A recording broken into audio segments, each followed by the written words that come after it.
ব্রহ্মা ভগবান শ্রীকৃষ্ণের স্তুতি করে বলেছিলেন, হে প্রিয় প্রভু, ব্রজবাসীরা যে কত ভাগ্যবান তা কেউ কল্পনাও করতে পারে না।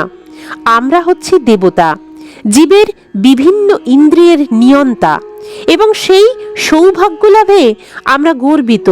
কিন্তু এই সমস্ত ব্রজবাসীদের সৌভাগ্যের সঙ্গে আমাদের সৌভাগ্যের কোনো তুলনাই হয় না, কেননা তারা সর্ব অবস্থাতেই আপনার উপস্থিতি ও সঙ্গ উপভোগ করছেন। ইন্দ্রিয় সমূহের নিয়ন্তা বলে আমরা গর্বান্বিত হতে পারি, কিন্তু ব্রজবাসীরা এতই উচ্চ স্তরে অধিষ্ঠিত যে তারা আমাদের নিয়ন্ত্রণাধীন নন। তারা আপনার সেবার মাধ্যমে তাদের ইন্দ্রিয় উপভোগ করছেন।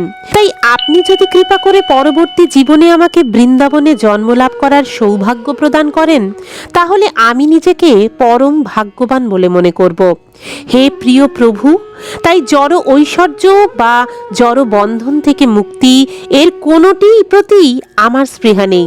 অতি বিনীতভাবে আমি আপনার শ্রীপাদপদ্মে প্রার্থনা জানাই, যেন আপনি কৃপা করে আমাকে এই বৃন্দাবনে যে কোনো শরীরে জন্মলাভ করার সুযোগ দেন, যাতে আমি বৃন্দাবনের ভক্তদের পদধূলির দ্বারা অভিষিক্ত হওয়ার সৌভাগ্য অর্জন করতে পারি।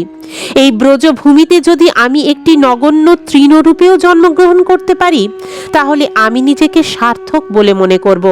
কিন্তু এই বৃন্দাবনে জন্মগ্রহণ করবার মতন সৌভাগ্য যদি আমার না থেকে থাকে, তাহলে আমি আপনার কাছে প্রার্থনা করি যেন কৃপা করে বৃন্দাবনের সন্নিকটেই আমি তৃণগুণ্মরূপে জন্মগ্রহণ করতে পারি, যাতে ভক্তরা যখন বেড়াতে যাবে তখন যেন আমি তাদের শ্রী পাদপদ্মের স্পর্শ লাভ করে ধন্য হতে পারি।